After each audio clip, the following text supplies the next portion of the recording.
मैं पहले मानती थी कि अगर मैं अपने बच्चे से गहरा प्यार करूंगी तो वह एक दिन आभारी होना सीख जाएगा।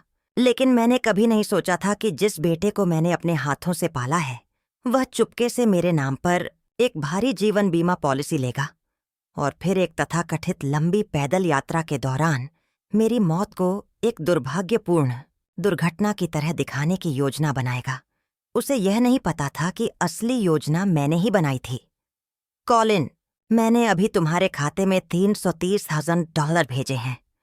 मैंने अपने बेटे कॉलिन डॉसन को फोन किया। मेरी आवाज हमेशा की तरह कोमल थी। वैनेसा के लिए कुछ अच्छे सप्लीमेंट्स लेना सुनिश्चित करना, उसका और बच्चे का ख्याल रखना, ठीक है? कॉलिन तुरंत हंसा। उसका लहजा उत्साहित और सहज था, जैसे वह हमेशा से ही वह देखभाल करने वाला पति और आभारी बेटा रहा हो जिसका वह दिखावा करता था। बेशक माँ, मैं अब पिता बनने वाला हूँ। आप विश्वास करें कि मैं वैनेसा और हमारी छोटी सी खुशी का अच्छी तरह से ख्याल रखूंगा। मैं कुछ और कहने वाली थी। शायद उस पल मैं थोड़ा और रुकना चाहती थी, जब उसने मुझे जल्दी से काट दिया। ठीक है माँ, मुझे जाना है। यहाँ कुछ काम चल रहा है।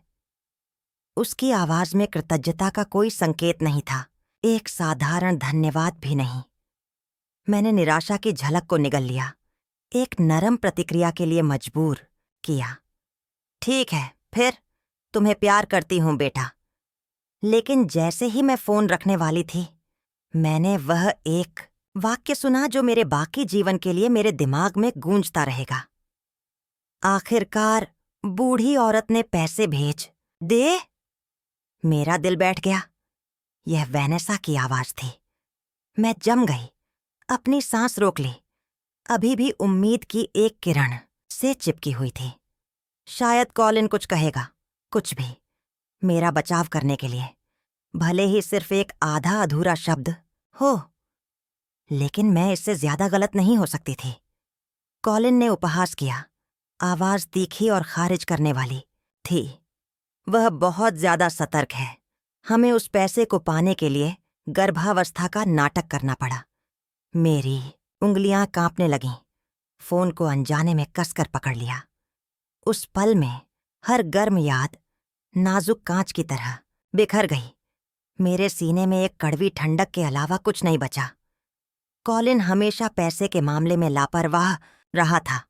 शादी से पहले वह लगातार मेरे पास भिक्षा के लिए आता था, कभी कुछ 100, कभी हजारों, यहाँ तक कि एक बार में 10,000, और मैंने हर बार उसकी मदद की। जब उसने जुए के कर्ज जमा कर लिए तो मैं ही थी जिसने उसके गड़बड़ियों को ठीक किया, एक के बाद एक। लेकिन मैं भोली नहीं थी। मुझे पता था कि वह कैसा है। मैंने हमेशा थोड़ा पीछे रखा, एक सुरक्षा जाल रखा, बस मामले में। इस बार हालांकि मैंने अपनी सतर्कता पूरी तरह से छोड़ दी, क्योंकि उसने कहा कि वैनेसा गर्भवती है, और अब मैंने आखिरकार सच्चाई को देखा कि यह क्या थी। एक सच्चाई जो सर्दियों से ठंडी, किसी भी चाकू से तेज थी। शादी के बाद कॉलिन शायद ही कभी मुझसे मिलने आता था। फोन कम और दूर होते गए। मैंने खुद से कहा कि वह बस व्यस्त है, कि विवाहित जीवन मांग कर रहा है। मैंने उसके लिए 1000 बहाने बनाए। लेकिन आज मुझे एहसास हुआ कि उसकी दुनिया में मेरा कभी कोई महत्व नहीं था। फोन के माध्यम से वैनेसा की हंसमुख आवाज तैर रही थी। कॉलिन के साथ इस बारे में बात कर रही थी कि उन्हें मेरे पैसे कैसे खर्च करने चाहिए। मैं लिविंग रूम के बीच में जमी हुई खड़ी थी। फोन अभी भी मेरे हाथ में था, जबकि मेरे कानों में एक खोखली खामोशी बज रही थी, जैसे पूरी दुनिया मुझ पर हंस रही हो। केवल जब लाइन आखिरकार कट गई तब मुझे एहसास हुआ। मुझे हर बात का पछतावा हुआ। लेकिन त्रासदी यह थी कि एहसास बहुत देर से आया। जिसकी मुझे उम्मीद नहीं थी वह यह थी कि ठीक 2 दिन बाद कॉलिन मेरे दरवाजे पर आ गया। इतने सालों तक अकेले रहने के बाद किसी के दस्तक देने की आवाज लगभग अपरिचित महसूस हुई।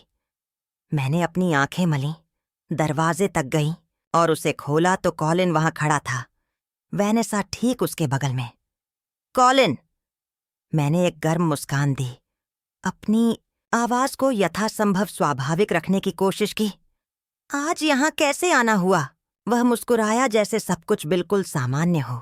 मुझे कुछ का एक बैग सौंप दिया और बिना सोचे समझे उसे मेरी बाहों में धकेल दिया। एक खाली दिन था, सोचा कि मैं आकर तुम्हें देख लूं। उसने लापरवाही से कहा, तुम्हारे लिए कुछ सप्लीमेंट्स भी लाया हूं। सोचा कि तुम्हें अच्छे स्वास्थ्य को बनाए रखने के लिए थोड़े से बढ़ावा की आवश्यकता हो सकती है। वेनेसा जल्दी से बीच में बोल पड़ी, उस पॉलिश की हुई, पूरी तरह से अभ्यास की हुई मुस्कान को चमकाते हुए। हेलेन, तुम्हें कोई अंदाजा नहीं है।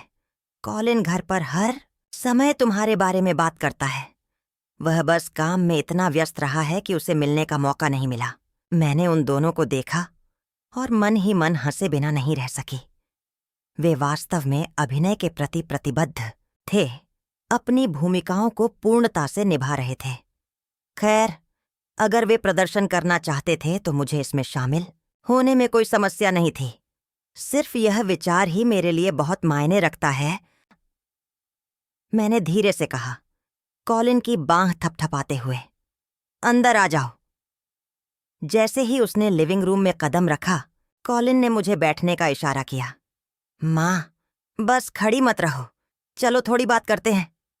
मुझे पहले से ही लग रहा था कि यह मुलाकात सिर्फ एक दोस्ताना जांच पड़ताल नहीं थी, और निश्चित रूप से उसने उस जानबूझकर आकस्मिक तरीके से अपना सिर खुजलाया, वेनेसा की ओर तिरछी नजर डाली, फिर लगभग लापरवाही से कहा, तो तुम्हें पता है वेनेसा गर्भवती है।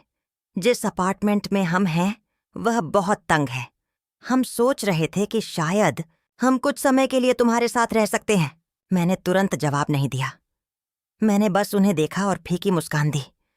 वेनेसा जल्दी से कूद पड़ी, एक नरम आह भरते हुए, जैसे कि यह विचार उसे दर्द दे रहा हो। यह वास्तव में कठिन रहा है हेलेन। जगह बहुत तंग है, और अब बच्चे के आने के साथ यह मेरे या बच्चे के लिए स्वस्थ नहीं है, तुम्हें पता है। तो यह बात थी। वे इस घर पर लंबे समय से नजर गड़ाए हुए थे। जिस एकल परिवार के घर में मैं रहती हूँ, वह शहर के केंद्र के पास बसा है। शांत, सुरक्षित, सब कुछ पास में है। संपत्ति का मूल्य लंबे समय से $1 मिलियन के निशान को पार कर चुका है। कॉलिन यहीं पला बढ़ा है। वह ठीक ठीक जानता है कि इसकी कीमत क्या है। मैंने थोड़ा सिर हिलाया। मेरी आवाज शांत थी। बेशक तुम रह सकते हो। कॉलिन की आंखें तुरंत चमक उठीं, हालांकि उसके चेहरे पर कुछ ऐसा था जिससे पता चलता था कि वह अभी पूरी तरह से संतुष्ट नहीं है। वह हिचकिचाया, फिर थोड़ा और आगे बढ़ा, पानी का परीक्षण किया। खैर, चूंकि हम वैसे भी यहां रहने वाले हैं, शायद घर को मेरे नाम पर रखना समझ में आता है। इस तरह मैं संपत्ति कर रख रखाव का सामान संभाल सकता हूं। इसे तुम्हारे ऊपर से हटा सकता हूं। वेनेसा ने मीठी आवाज में पीछा किया। उसकी आवाज कोमल, लगभग कृपालु थी। बिल्कुल हेलेन, हम परिवार हैं, है ना? तुमने काफी कुछ किया है। तुम्हें अब आराम करना चाहिए। घर के कामों और बिलों की चिंता नहीं करनी चाहिए। उनके छोटे से युगल गीत को सुनते हुए मुझे अलगाव की एक अजीब भावना महसूस हुई, यहाँ तक कि मनोरंजन भी। एक जमाने में मैं कॉलिन के हर अनुरोध पर तड़पती, स्वेच्छा से उसके लिए कुछ भी छोड़ देती। लेकिन अब उसने ऐसा व्यवहार किया जैसे मेरी हर चीज डिफॉल्ट रूप से उसकी हो, जैसे मुझे बस इतना सुनने की जरूरत थी कि तुम मेरी माँ हो और मैं पलटकर उसे दुनिया सौंप दूंगी। लेकिन इस बार मेरे दिल में जरा सी भी हलचल नहीं हुई। जरूर, मैंने धीरे से कहा। कॉलिन एक पल के लिए जम गया। वेनेसा की अभिव्यक्ति में हलचल हुई। उसकी आंखों में आश्चर्य चमक उठा, जैसे उन्हें उम्मीद नहीं थी कि यह इतना आसान होगा। मैंने बस अपने होंठ दबा लिए। अभी भी मुस्कुरा रही थी जब मैंने उन्हें देखा। आगे बढ़ो, अपना छोटा सा नाटक खेलते रहो। मैं यह देखने के लिए उत्सुक हूं कि तुम सोचते हो कि तुम इसे कितना आगे ले जा सकते हो। जब से मैंने कॉलिन और वेनेसा को अंदर आने देने के लिए सहमति व्यक्त की थी, घर का माहौल सूक्ष्म लेकिन अचूक रूप से बदल गया था। उनके यहाँ दूसरे ही दिन वेनेसा सोफे पर मेरे बगल में आराम से बैठने का इंतजार नहीं कर सकी, उस सावधानीपूर्वक अभ्यास की गई मीठी मुस्कान पहने हुए। हेलेन, उसने धीरे से कहा, घर का हस्तांतरण कैसा चल रहा है? मैंने उसकी ओर देखा और एक शांत आह भरी। अभी कुछ और दिन लगेंगे। प्रक्रिया मेरी अपेक्षा से थोड़ी अधिक जटिल है। उसकी मुस्कान एक पल के लिए खड़ी हो गई, बस एक झिलमिलाहट, लेकिन वह जल्दी से एक हवादार हंसी के साथ ठीक हो गई। कोई बात नहीं, हमें कोई जल्दी नहीं है, हम इंतजार करेंगे। बेशक वे इंतजार करेंगे। उनके पास कोई विकल्प नहीं था। जब तक वह कागजी कार्रवाई पूरी नहीं हो जाती, घर कानूनी रूप से अभी भी मेरा था। उस दिन से उनका पूरा व्यवहार कुछ परेशान करने वाले स्वस्थ में बदल गया। वेनेसा मेरे लिए नाश्ता बनाने के लिए जल्दी उठने लगी। कॉलिन, जिसने सालों से एक उंगली नहीं उठाई थी, अचानक रसोई साफ करने की पेशकश करने लगा। हर शब्द, हर हाव भाव मिठास में डूबा हुआ था। एक प्यारी बहू और एक विचारशील बेटे का आदर्श चित्र। लेकिन मैं बेहतर जानती थी, यह सब एक प्रदर्शन था। वे बस अपना समय काट रहे थे, सही पल का इंतजार कर रहे थे। कॉलिन कभी किसी की सेवा करने वाला नहीं था। एक लड़के के रूप में उसने मेरे साथ एक नौकरानी की तरह व्यवहार किया, भोजन और एहसानों की उम्मीद की जैसे कि वे उसका जन्मसिद्ध अधिकार हों। एक वयस्क व्यक्ति के रूप में उसने शायद ही कभी फोन कॉल की जहमत उठाई हो। स्नेह के किसी भी संकेत की तो बात ही छोड़ दें। और अब अचानक वह मेरी डाइनिंग टेबल पहुंच रहा था। क्या मजाक है? मैंने अपना जीवन उसे पालने में लगा दिया था, उसके भविष्य के लिए सब कुछ बलिदान कर दिया था, और बदले में उसने मुझे एक सोने की खान से ज्यादा कुछ नहीं समझा जिसे खाली किया जाना था। उस रात मैं सो नहीं सकी। मैं करवटें बदलती रही, एक ऐसे सवाल से परेशान थी जो मुझे जाने नहीं दे रहा था। क्या मैं बहुत ठंडी हो रही थी? बहुत निर्दयी। लेकिन अगर मैं वास्तव में ठंडी होती तो क्या मैंने उसे इतनी बार माफ किया होता? क्या मैं उसे मौका देने के लिए पीछे हट गई होती? मैं हमेशा उम्मीद करती रही कि वह बदल जाएगा, किसी तरह यह विश्वास करती रही कि सच्चा मातृ प्रेम कुछ भी ठीक कर सकता है। और जैसे ही मैं सवाल कर रही थी कि क्या मैं बहुत दूर हो गई हूं, मैंने लिविंग रूम से फुसफुसाहट सुनी। मैं उस तरह का व्यक्ति नहीं हूं जो छिपकर बातें सुनता है, लेकिन उस पल में किसी चीज ने मुझे धीरे धीरे दरवाजे की ओर बढ़ने के लिए मजबूर किया। मैंने अपना कान लकड़ी से सटा दिया, और जो मैंने सुना वह एक ऐसी स्मृति बन गई जिसे मैं कभी मिटा नहीं पाऊंगी।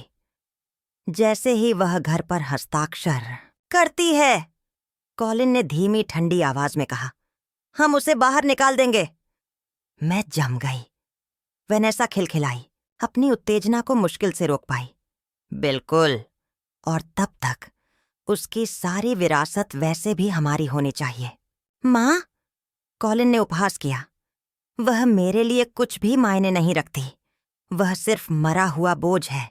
मेरे पास अब तुम हो, मुझे उसकी क्या जरूरत है? एक ठंडक सीधे मेरी रीढ़ से गुजर गई। यह वह बच्चा था जिसे मैंने अपनी हर चीज से प्यार किया था। मैंने हमारे घर को एक साथ रखा। मैंने उसे पाला, उसे बढ़ते देखा।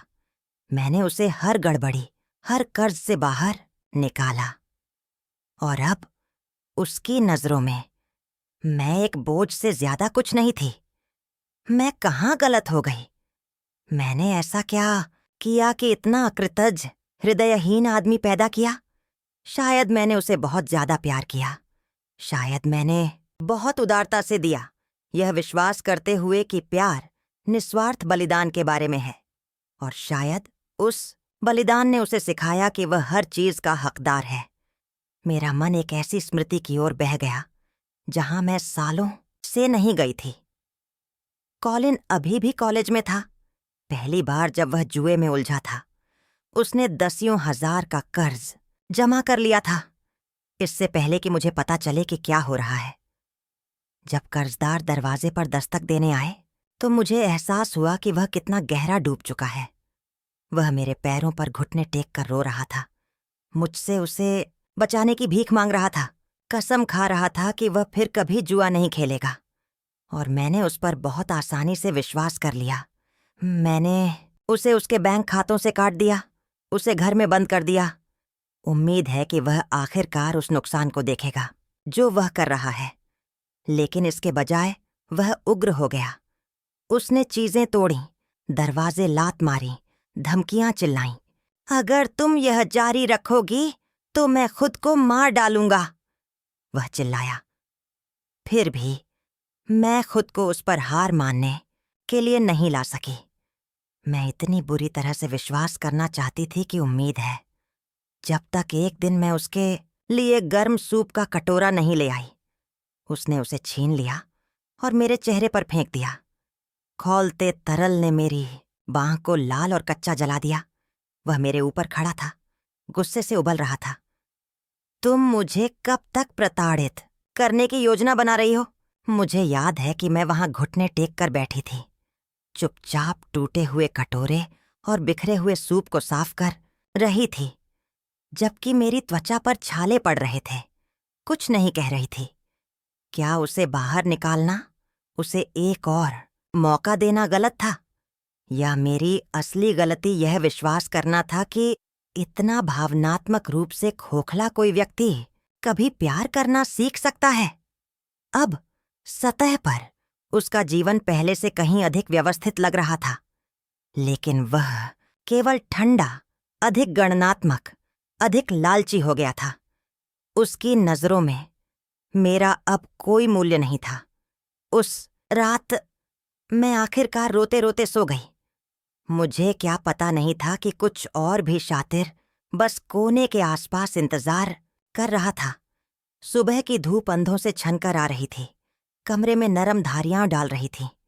जब मैंने धीरे धीरे अपनी आंखें खोलीं, आदत से मैं बिस्तर के किनारे की ओर मुड़ी। गूफी। बिस्तर के बगल का गलीचा खाली था। उस पुराने साथी का कोई निशान नहीं था जो हर सुबह मेरे पैरों पर लिपट जाता था, मुझे अपनी नम छोटी नाक से जगाता था। मेरे सीने में एक तंग गांठ बन गई। मैं बैठ गई, कंबल फेंक दिया और सहज रूप से बेडरूम के दरवाजे की ओर देखा। अब तक गूफी को वहां होना चाहिए था, इंतजार करते हुए, पूंछ हिलाते हुए, पिछवाड़े में हमारी सामान्य सुबह की सैर के लिए तैयार। लेकिन आज वह नहीं था। गूफी, यहां आओ प्यारे। मैंने ताली बजाई और दरवाजे की ओर चली। लिविंग रूम को स्कैन किया। मैंने सोफे के पास, डाइनिंग टेबल के नीचे, सीढ़ियों के पास जांच की। कुछ नहीं। मैं रसोई में गई। फ्रिज के पास उसका पानी का कटोरा अभी भी भरा हुआ था, जिसका मतलब था कि वह कल रात घर पर था, लेकिन उसका खाने का कटोरा खाली था। मेरे सीने में बेचैनी की लहर उठने लगी। गूफी, मैंने फिर से पुकारा। मेरी आवाज अब तेज हो गई, पीछे के दरवाजे की ओर चलते हुए। मैंने यार्ड में कदम रखा। ताजी कटी घास ओस से चमक रही थी। सुबह की हवा पृथ्वी की गंध से भरपूर थी, लेकिन मैं इसका आनंद नहीं ले सकी। गूफी, चलो, यह मजाक नहीं है। मेरी आवाज खामोशी में गूंज उठी, लेकिन केवल पक्षियों की चहचहाहट ने मुझे जवाब दिया। मेरी उंगलियों के सिरे ठंडे पड़ गए। वह कुतरने वाली चिंता अब कुछ गहरे भय में बदल गई थी। मैं जल्दी से अंदर भागी और हर कमरे की तलाशी ली। मैंने सोफे के पीछे, बिस्तर के नीचे, अलमारी में, बाथरूम के दरवाजों के पीछे देखा। अभी भी कुछ नहीं। आखिरकार मैं उसके कुत्ते के बिस्तर के पास गई। वह छोटा सा कोना, जो कभी पुराने कंबलों, 2 खिलौनों और उसकी पसंदीदा चीखने वाली गेंद से भरा रहता था, अब बेदाग था, जैसे वहां कभी कोई कुत्ता रहा ही न हो। तभी मुझे एहसास हुआ, वह भटका नहीं था, उसे ले जाया गया था। एक ठंडक मेरी रीढ़ से गुजर गई। जैसे कोई चाकू मेरी पीठ की लंबाई को नाप रहा हो। मैं मुड़ी और लिविंग रूम में चली गई। कॉलिन और वैनेसा डाइनिंग टेबल पर बैठे थे, बिना किसी चिंता के नाश्ता कर रहे थे। वैनेसा अपनी मैनिक्योर की हुई उंगलियों को प्लेट पर खींच रही थी, जिससे एक परेशान करने वाली खरोंच की आवाज आ रही थी। मैं रुकी, अपनी आवाज को स्थिर रखने के लिए मजबूर किया। कॉलिन, वैनेसा, क्या तुम में से किसी ने गूफी को देखा है? कॉलिन ने ऊपर भी नहीं देखा। उसने बेकन की एक पट्टी काटी और लापरवाही से अपना हाथ हिलाया। ओह कुत्ता! मैं उसे आज सुबह बाहर ले गया और कहीं फेंक दिया। मेरे दिमाग में एक बहरा कर देने वाली दहाड़ गूंज उठी, जैसे मेरा पूरा शरीर एक ही झटके में खोखला हो गया हो। तुमने क्या किया? मेरी आवाज टूटी हुई हांफों में निकली। मेरे नाखून मेरी हथेलियों में ढंस गए जब मैंने नियंत्रण बनाए रखने के लिए संघर्ष किया। कॉलिन ने आखिरकार ऊपर देखा, आलसी उदासीनता के साथ अपना खाना चबाते हुए। यह सिर्फ एक बूढ़ा कुत्ता है, हमेशा रास्ते में आता है। सोचा कि घर उसके बिना बहुत शांत होगा। मेरे कान बजने लगे। मेरा पेट ऐसे मरोड़ उठा जैसे मुझे पेट में मुक्का मारा गया हो। तुम्हें कोई अंदाजा नहीं है कि वह मेरे लिए क्या मायने रखता था, मैंने कहा। आवाज कांप रही थी। मेरी उंगलियों के सिरे पीले और कांप रहे थे। उसने कंधे उचका दिए, पूरी तरह से अप्रभावित। चलो माँ, इसे इतना बड़ा मुद्दा मत बनाओ। तुम 60 साल की हो। तुम वैसे भी कुत्ते को पालकर क्या कर रही हो? तुमने उस आवारा पर 12 साल और भगवान जाने कितना पैसा बर्बाद किया है। मैंने तुम पर एहसान किया है। अब तुम्हें उससे निपटना नहीं पड़ेगा। मैंने उसे घूरा। होंठ कांप रहे थे। अवाक! वैनेसा ने अपना कांटा नीचे रखा, एक नैपकिन से अपना मुंह पोंछा और लापरवाही से कहा, ईमानदारी से हेलेन, तुम्हें कॉलिन को धन्यवाद देना चाहिए। उसने तुम्हारे लिए सही निर्णय लिया। मैंने जवाब नहीं दिया। मैं बस वहीं खड़ी रही, जमी हुई। मेरी आंखें कॉफी टेबल की ओर बह गईं। एक पुरानी फीकी तस्वीर वहां पड़ी थी। उसमें मैं सोफे पर बैठी थी, 1 साल के गूफी को अपनी बाहों में पकड़े हुए, एक ऐसी गर्मजोशी के साथ मुस्कुरा रही थी जिसे मैं अभी भी स्पष्ट रूप से याद कर सकती थी। वह कुत्ता मेरा आराम था, मेरा साथी, मेरा एकमात्र स्थिरांक। और अब उन्होंने उसे मुझसे छीन लिया था, बिना किसी पछतावे के। सुबह की धूप खिड़कियों से अंदर आ रही थी, लेकिन मैंने कभी इतना ठंडा महसूस नहीं किया था। ऐसा था जैसे मेरा दिल आखिरकार ढह गया हो, एक ऐसे शून्य में गिर गया हो जो इतना अंधेरा और गहरा था कि मैं नीचे भी नहीं पा सकती थी। कॉलिन ने मुझे पहले भी चोट पहुंचाई थी। मैंने दर्द निगल लिया था। मैंने स्वीकार कर लिया था कि मैंने एक अकृतज्ञ, स्वार्थी आदमी पाला है। लेकिन मैंने कभी नहीं सोचा था कि अंतिम झटका, वह जो आखिरकार मुझे तोड़ देगा, एक कुत्ते से आएगा। उस पल में मुझे कुछ दर्दनाक स्पष्टता के साथ समझ में आया। इस माँ बेटे के बंधन के नाटक को हमेशा के लिए काटने का समय आ गया था। जब तक मैं डाइनिंग टेबल से दूर चली गई, कॉलिन और वैनेसा ने अभी भी पश्चाताप का कोई संकेत नहीं दिखाया। यदि कुछ भी हो तो वे मानते थे कि उनका व्यवहार पूरी तरह से उचित था। मैंने पूरी दोपहर अपने कमरे में चुपचाप बैठकर बिताई। मेरा दिल धीरे धीरे एक भयानक शांति की स्थिति में लौट रहा था। गूफी, अगर तुम अभी भी यहां होते तो मैं चाहती कि तुम यह देखो कि वे अपनी क्रूरता के लिए कैसे भुगतान करेंगे। अगले दिन मैं एक दस्तावेज के साथ घर लौटी, जिसे सावधानीपूर्वक घर हस्तांतरण समझौते के रूप में छिपाया गया था। मुस्कुराते हुए जब मैंने इसे कॉलिन को सौंपा, सारी कागजी कार्रवाई तैयार है, मैंने समान रूप से कहा। इसे अपने छोटे परिवार के लिए एक उपहार समझो। कॉलिन की आंखें तुरंत चमक उठीं। उसने मेरे हाथ से कागजात ऐसे छीन लिए जैसे कोई आदमी लॉटरी जीत गया हो। उसकी आवाज उत्साह से भरी थी। शोर ने वेनेसा को ऊपर से नीचे ला दिया। उसका चेहरा मुश्किल से छिपी खुशी से चमक रहा था। वह दस्तावेज को जल्दी से स्कैन करने के लिए झुक गई। उसकी मुस्कान हर सेकंड चौड़ी होती जा रही थी।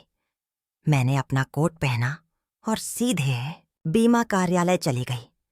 रिसेप्शन डेस्क पर बैठकर मैंने अपनी आवाज को स्थिर रखने की कोशिश की। नमस्ते, मैं यह जांचना चाहती हूं कि क्या किसी ने मेरे नाम पर कोई पॉलिसी ली है। कर्मचारी ने कुछ क्षण टाइप किया और फिर एक फाइल निकाली। हाँ, मिसेस डॉसन। उसने सिर हिलाया।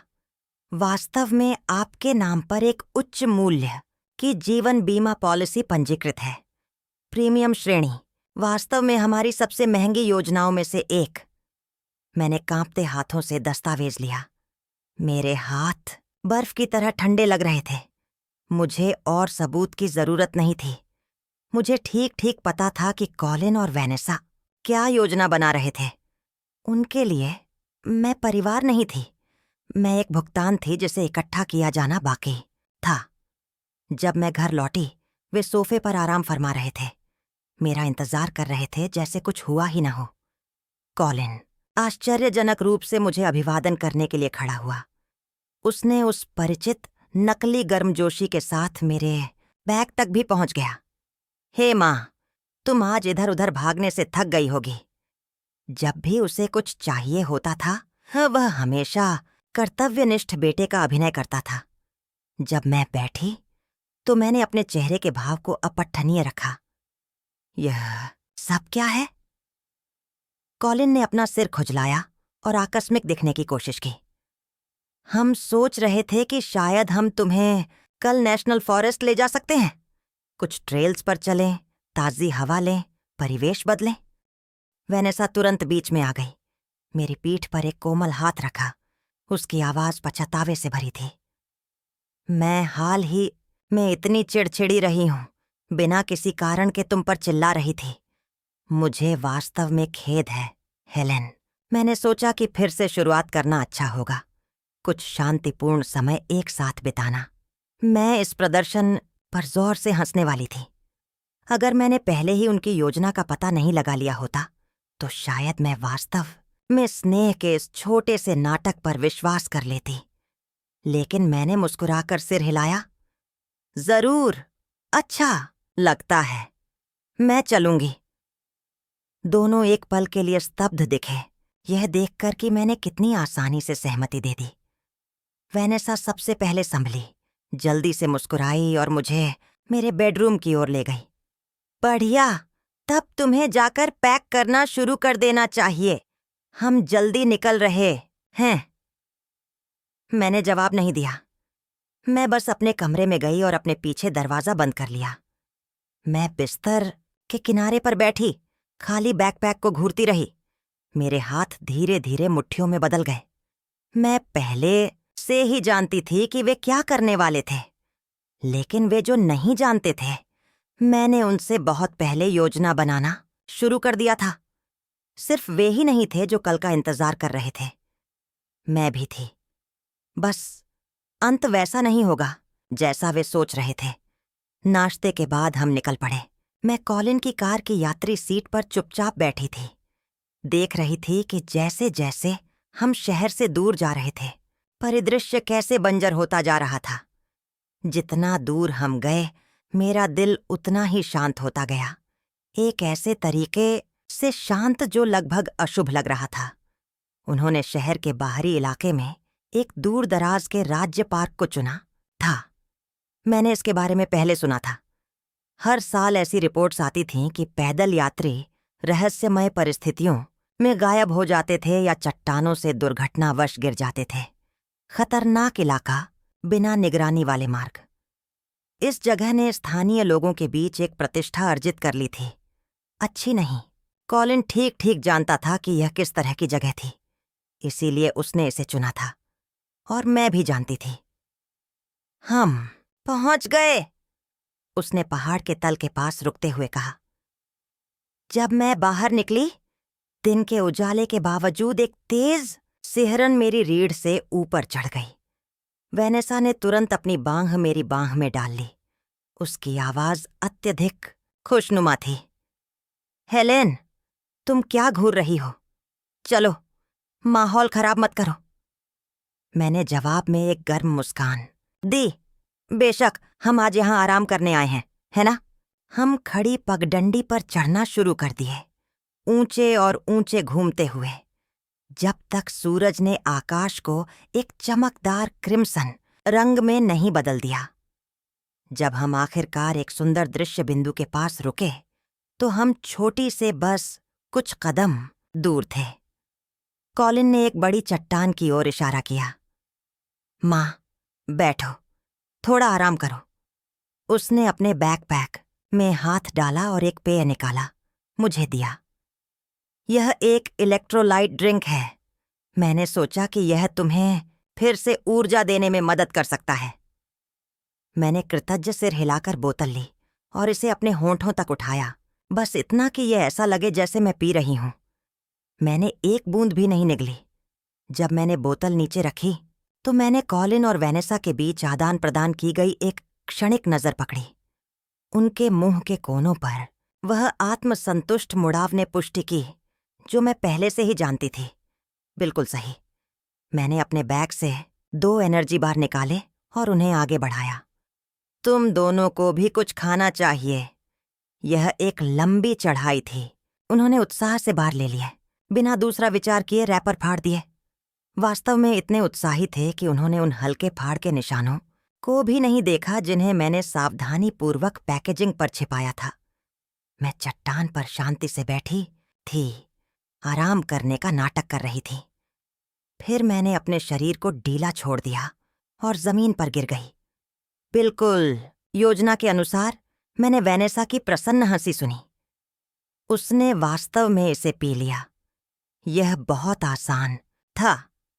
कॉलिन की आवाज आई, जितनी ठंडी मैंने कभी नहीं सुनी थी। माफ करना माँ, लेकिन मुझे वास्तव में उस बीमा पैसे की जरूरत है। मैंने महसूस किया कि वे मुझे किनारे की ओर खींचना शुरू कर रहे थे। शायद वे ट्रेल से दूर एक ऐसी जगह पर निशाना लगा रहे थे जहां कोई आसानी से एक शव नहीं ढूंढ पाएगा। मैंने अपने दिमाग में चुपचाप गिनती की। फिर एक अचानक शोर, 2 भारी धमाके मेरे पीछे जमीन पर गिरे। मैंने अपनी आंखें खोलीं और धीरे धीरे खड़ी हो गईं, अपने कपड़ों से धूल झाड़ते हुए। वे बेहोश जमीन पर पड़े थे। देखिए, मैंने कभी भी उस इलेक्ट्रोलाइट मिश्रण को नहीं पिया था। मैंने सिर्फ ऐसा दिखावा किया था। असली चाल एनर्जी बार में थी, ठीक उन्हीं शामक दवाओं से युक्त जिन्हें उन्होंने पिछले कुछ दिनों में घर में छिपाया था। मैंने चुपचाप उनके छिपाने की जगह ढूंढ ली थी, थोड़ा सा निकाल लिया था और आज मैंने बस इसे वापस कर दिया था।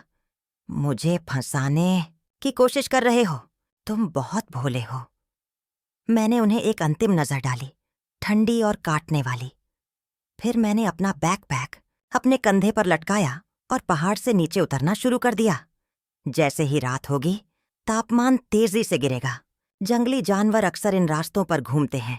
अगर वे अंधेरा होने से पहले अपना रास्ता वापस नीचे नहीं ढूंढ पाए तो यह उनके लिए सीखने का सबक होगा। उन्हें एक बार वास्तविक अस्तित्व का स्वाद चखने दो। मैं कदम दर कदम नीचे उतरते हुए गुनगुना रही थी।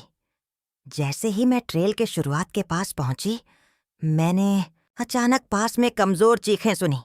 कमजोर, टूटी हुई आवाजें मदद के लिए पुकार रही थीं। मैं रुक गई, आवाज की दिशा में मुड़ी और सावधानीपूर्वक झाड़ियों के माध्यम से अपना रास्ता बनाया। वहां झाड़ियों में एक आदमी पड़ा था। उसका पैर स्पष्ट रूप से घायल था, उसका चेहरा पीला, उसकी आंखें दर्द से धुंधली थीं। वह मेरी उम्र का ही लग रहा था। उसकी आवाज कांप रही थी। क्या आप मदद के लिए फोन कर सकती हैं? मैंने हिचकिचाहट नहीं दिखाई। मैंने आपातकालीन सेवाओं को डायल किया और एम्बुलेंस के आने तक उसके साथ रही। अस्पताल में मैं शांति से प्रतीक्षालय में बैठी थी जब वे उसे आपातकालीन कक्ष में ले गए। कुछ देर बाद एक डॉक्टर बाहर आया। वह ठीक हो जाएगा, खतरे से बाहर है। जब उसने आखिरकार होश संभाला तो मैंने पहली बार स्पष्ट रूप से उसका नाम सुना। धन्यवाद, उसने धीरे से कहा। मैं लियोनार्ड ग्राहम हूँ, ग्राहम ग्रुप का कार्यकारी निदेशक। मेरा दिल एक धड़कन छोड़ गया। ग्राहम ग्रुप, वही फर्म जिससे कॉलिन की कंपनी निराशाजनक रूप से निवेश सुरक्षित करने की कोशिश कर रही थी। कितना दिलचस्प। नियतें कभी अपना समय नहीं भूलती। मैंने कभी भी लियोनार्ड और कॉलिन के बीच संबंध का उल्लेख नहीं किया। आपने मेरी जान बचाई, लियोनार्ड ने अपने अस्पताल के बिस्तर से कहा।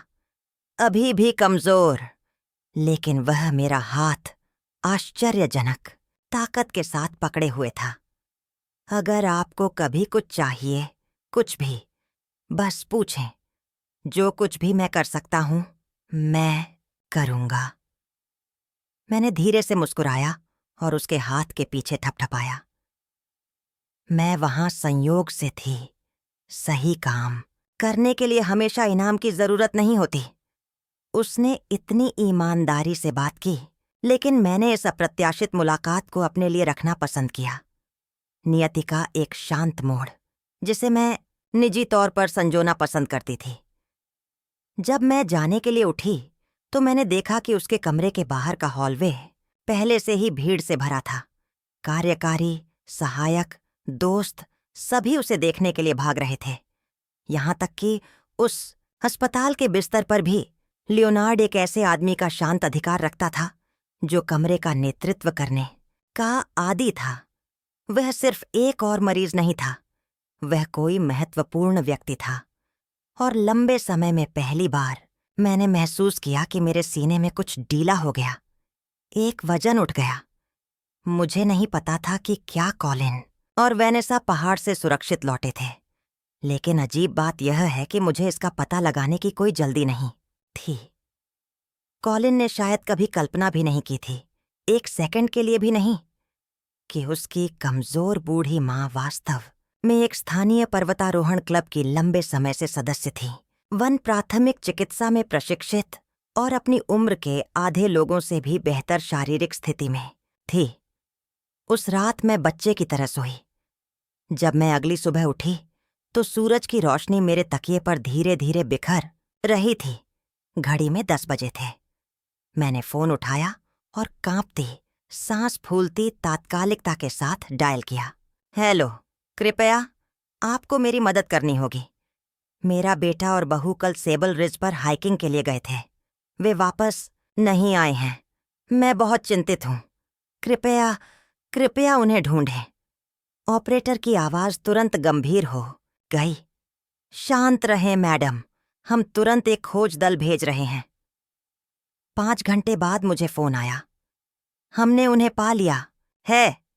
मैंने अस्पताल जाने में समय लिया।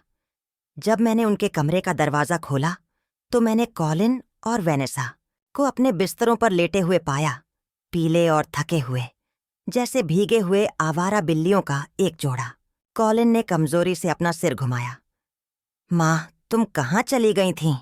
मैंने मासूमियत से पलकें झपकाईं और अपनी आवाज को कोमल रखा। मुझे यकीन नहीं है।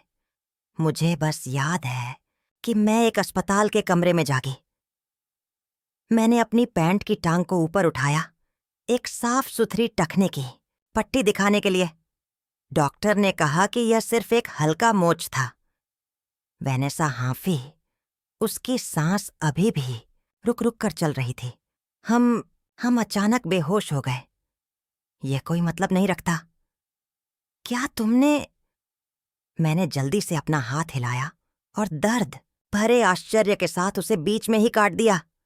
तुम क्या कह रही हो? मैं ऐसा क्यों करूंगी? मैं तुम दोनों से प्यार करती हूं। मैं चिंता से बीमार थी। कॉलिन ने माथा सिकोड़ा, जैसे वह चीजों को एक साथ जोड़ने की कोशिश कर रहा हो, लेकिन कुछ नहीं कहा।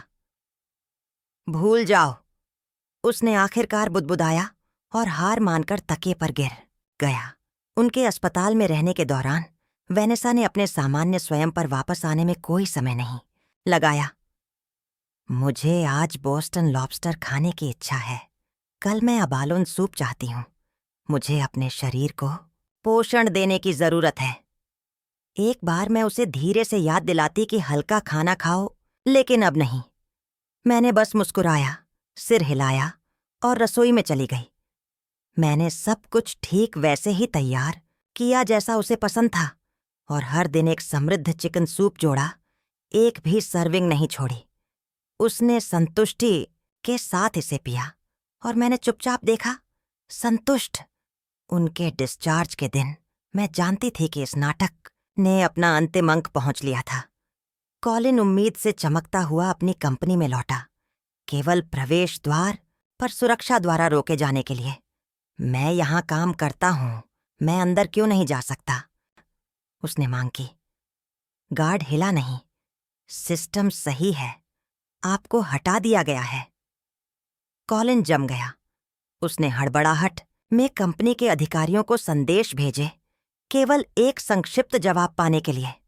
आपकी स्थिति समाप्त कर दी गई है। कंपनी को अब आपकी सेवाओं की आवश्यकता नहीं है।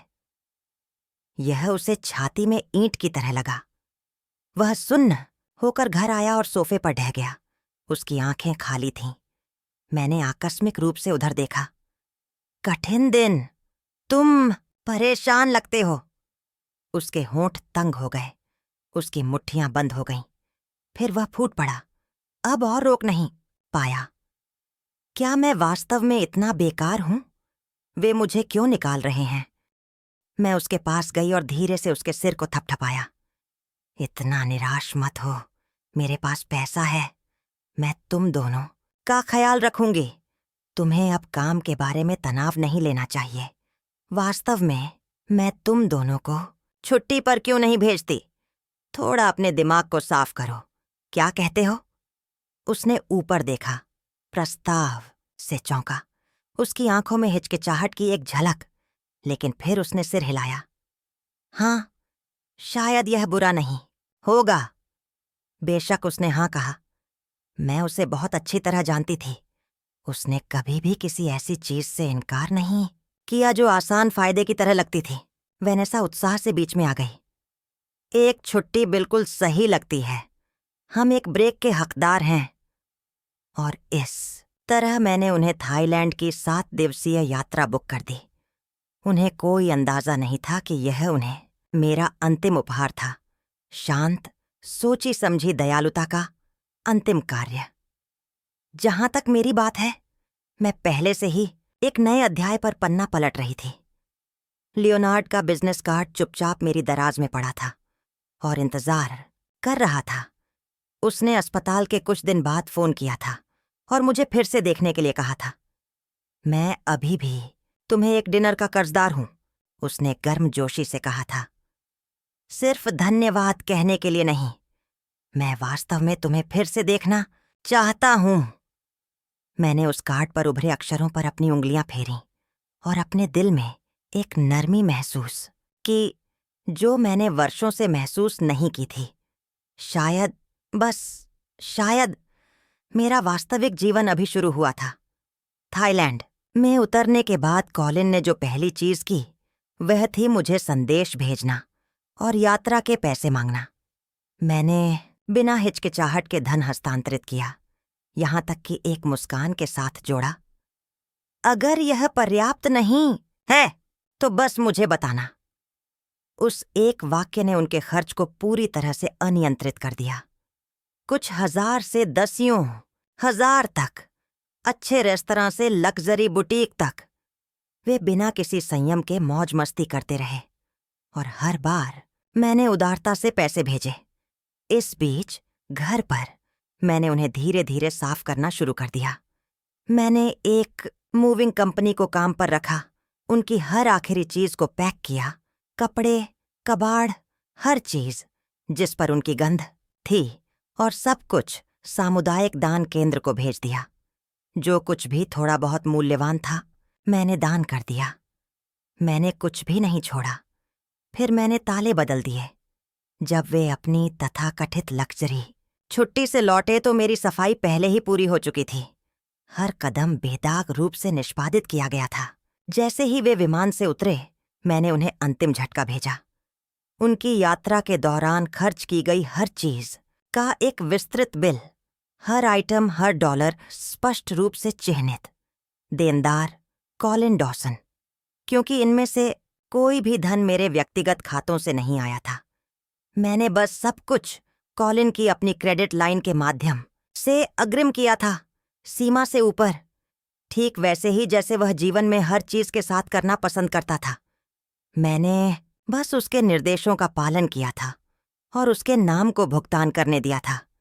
उन्होंने सोचा कि मेरा पैसा लेने के लिए उनका है, लेकिन कुछ भी मुफ्त नहीं होता। कॉलिन का फोन जल्दी आया। उसकी आवाज घबराहट और गुस्से से भरी थी। यह क्या बकवास है? ये क्या बिल हैं जो तुमने मुझे भेजे हैं? मेरी आवाज शांत थी। वह पैसा जो तुमने खर्च किया कॉलिन, यह तुम्हारा है चुकाने के लिए। वह रुका, स्तब्ध, इससे पहले कि वह फूट पड़े। मैं तुम्हारा बेटा हूं। क्या यह सामान्य नहीं है कि मैं तुम्हारा पैसा खर्च करूं? मैंने एक हल्की हंसी छोड़ी। सच में? तुम्हें अभी भी याद है कि मैं तुम्हारी मां हूं? मुझे बताओ, उन समयों के अलावा जब तुम्हें पैसे की जरूरत थी, क्या तुमने कभी मेरी आंखों में देखकर कहा, मैं तुमसे प्यार करता हूं मां? मैंने फोन रख दिया। 1 घंटे बाद डोरबेल जंगली ढंग से बजने लगी। फिर पीटना। कॉलिन की मुट्ठी दरवाजे पर मारी। मां, खोलो। क्या तुम मुझे सुन रही हो? वैनेसा की आवाज आई, तीखी और क्रोधित। क्या यह तुम्हारे अपने बेटे से संबंध काटने का तरीका है? किस तरह की मां ऐसा करती है? मैं धीरे धीरे दरवाजे तक गई और इसे बस इतना खोला कि अपने शरीर से प्रवेश द्वार को अवरुद्ध कर सकूं। कॉलिन ने तुरंत अपने आप को जबरदस्ती अंदर धकेलने की कोशिश की, लेकिन मैं दृढ़ खड़ी रही। माफ करें, तुम क्या करने की सोच रहे हो? यह तुम्हारा घर नहीं है। उसकी आंखें भड़क उठीं। तुम्हारा क्या मतलब है? तुमने हमें यह घर दिया था, वैनेसा ने व्यंग्य किया। बाहें मोड़ी हुईं। अभिमानी मत बनो। हमने तुम्हें दयालुता से यहां रहने दिया था। मैंने एक ठंडी हंसी छोड़ी और एक फोल्डर सीधे कॉलिन के चेहरे पर फेंक दिया। देखो, किसका नाम डीड पर है? कॉलिन ने फोल्डर खोला। उसका चेहरा पीला पड़ गया जब उसने पढ़ा। यह नहीं हो सकता। वैनेसा ने इसे उसके हाथों से छीन लिया, पन्नों को पलटा, जब तक उसकी उंगलियां कांपने लगीं। इस पर अभी भी तुम्हारा नाम है। तुमने हमें धोखा दिया। मैंने एक भौं उठाई। तुम अपनी विरासत इकट्ठा करने की इतनी जल्दी में थे कि तुमने छोटे प्रिंट भी नहीं पढ़ा। वह दस्तावेज जिस पर तुमने हस्ताक्षर किए, सिर्फ एक गैर बाध्यकारी संपत्ति हस्तांतरण इरादा फॉर्म, कानूनी रूप से मान्य नहीं। उसका चेहरा राख जैसा हो गया। क्यों तुम हमें एक नकली अनुबंध दोगी? मैंने हल्के से मुस्कुराया। क्योंकि तुम जश्न मनाने में इतने व्यस्त थे कि तुमने अंतिम पंक्ति पर ध्यान नहीं दिया। केवल प्रदर्शन उद्देश्यों के लिए स्वामित्व का कानूनी रूप से बाध्यकारी हस्तांतरण नहीं। कॉलिन ने नियंत्रण खो दिया, मुझे जोर से धक्का दिया। मैं तुम्हारा बेटा हूं। तुम मेरे साथ ऐसा कैसे कर सकती हो? मैंने खुद को संभाला, फिर शांति से एक दराज में हाथ डाला और एक और लिफाफा निकाला। तुम मेरे बेटे नहीं हो। वह जम गया। उसके चेहरे का रंग पूरी तरह से उड़ गया। मैंने उसे लिफाफा दिया। यह एक पितृत्व परीक्षण रिपोर्ट है। तुम्हारी जैविक मां वह महिला थी जिसने मेरी शादी तोड़ी थी। उसने तुम्हें जन्म दिया, फिर गायब हो गई। तुम्हारे दयनीय पिता को इसके लिए मेरे जीवन से निकाल दिया गया था। लेकिन मैंने तुम्हें गोद लिया, मैंने तुम्हें पाला, मैंने तुम्हें एक घर, एक नाम और शिक्षा दी। मैंने तुम्हारे कर्ज चुकाए, तुम्हें एक घर खरीदा, तुम्हें एक परिवार दिया। मैंने कभी दूसरा बच्चा नहीं किया क्योंकि मैंने तुम्हें सब कुछ दिया। और तुमने मुझे बदले में क्या दिया? कॉलिन फर्श पर गिर गया जैसे उसकी रीढ़ टूट गई हो।